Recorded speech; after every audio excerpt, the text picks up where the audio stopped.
Hey everyone, today I'm going to share 3 fun community building and team building games that you can do with your K-2 students during that first month of school. A couple years back, I actually created a video that looks like this, and that is called Cooperative Puzzles. That is a really fun team building game that I like to do with students, and I have some free puzzles that they can do. So I'm gonna link this video here down in the description for you to watch after this one, just as another option for you to use for some team building and community building at the beginning of your school year. Now with those puzzles, that's actually a silent game, it's kind of quiet. The 3 I'm going to share right now are more active. They are great and fun for your littlest students to get up, get moving, get excited, burn off some energy at the beginning of the year, and just get to know one another a little bit better. If you're ready for these activities, give this video a thumbs up, subscribe to my channel, and let's just get started.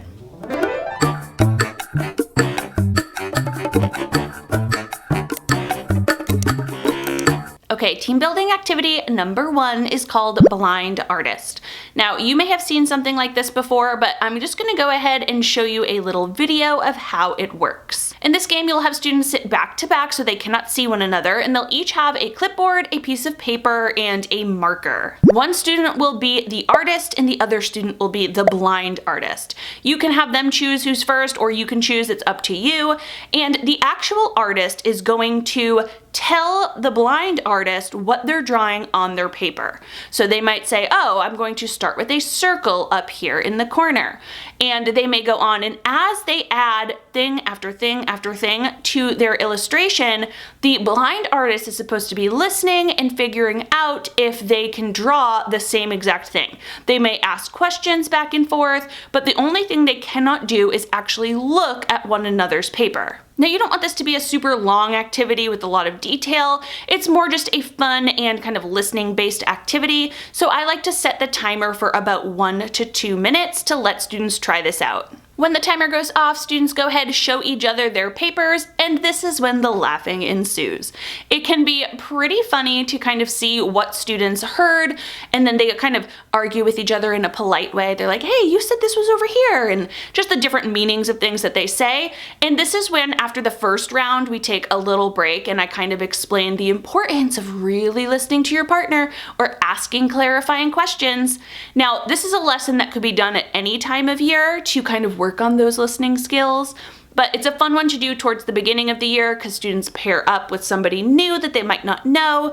Again, the laughing is just always a fun thing to bring us together, and it's just a cute little activity. Community building activity number 2, I'm actually not going to spend too much time on because it is another listening game, and this one is called Mr. Magoo. I've actually done a video, it was one of like my 4th videos I ever made, all about Mr. Magoo, and it looks like this right here. The gist of that game is half the class is either Mr. or Mrs. Magoo, and their eyes are closed, and another person gently puts their hands on their back, or on their shoulders rather, and they have to guide them around the classroom without running into anyone or anything else. That game also has a timer, and you can see who wins at the end of the game by who is not out.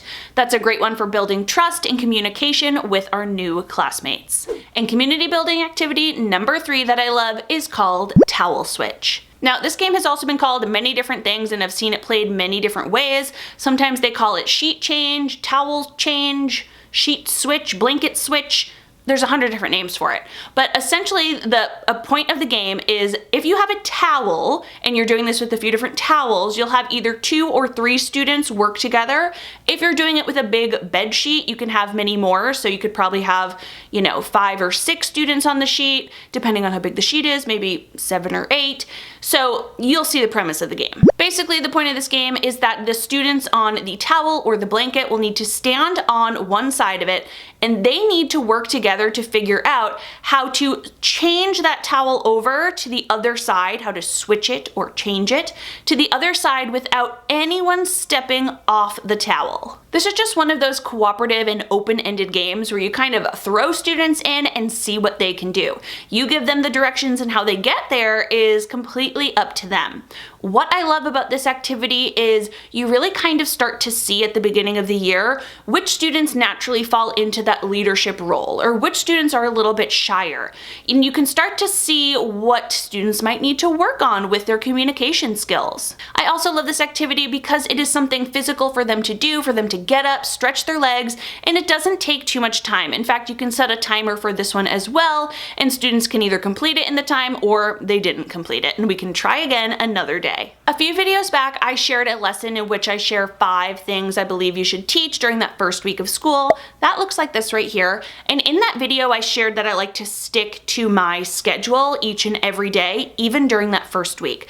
But I mentioned in there that even if my reading block might be an hour and a half long, while I will still have start the reading block at that time, we probably on the first, couple days of school don't have an hour and a half of reading work to do. So while we go over those rules and procedures, there are plenty of opportunities for games like this to just help your own classroom build their community. While these types of games may seem a little bit goofy, they are great fun to, again, get your students laughing, getting them to learn how to communicate. And as the teacher, it's a fun way for you to step back and kind of observe your new classroom's dynamics. So I will go ahead and link that Mr. Magoo video down in the description below in case you want to see more detail about how that one works. But those are 3 fun and engaging community building activities for the beginning of the year. If you've done any of these before in your classroom, let me know down in the comments and let me know how they went.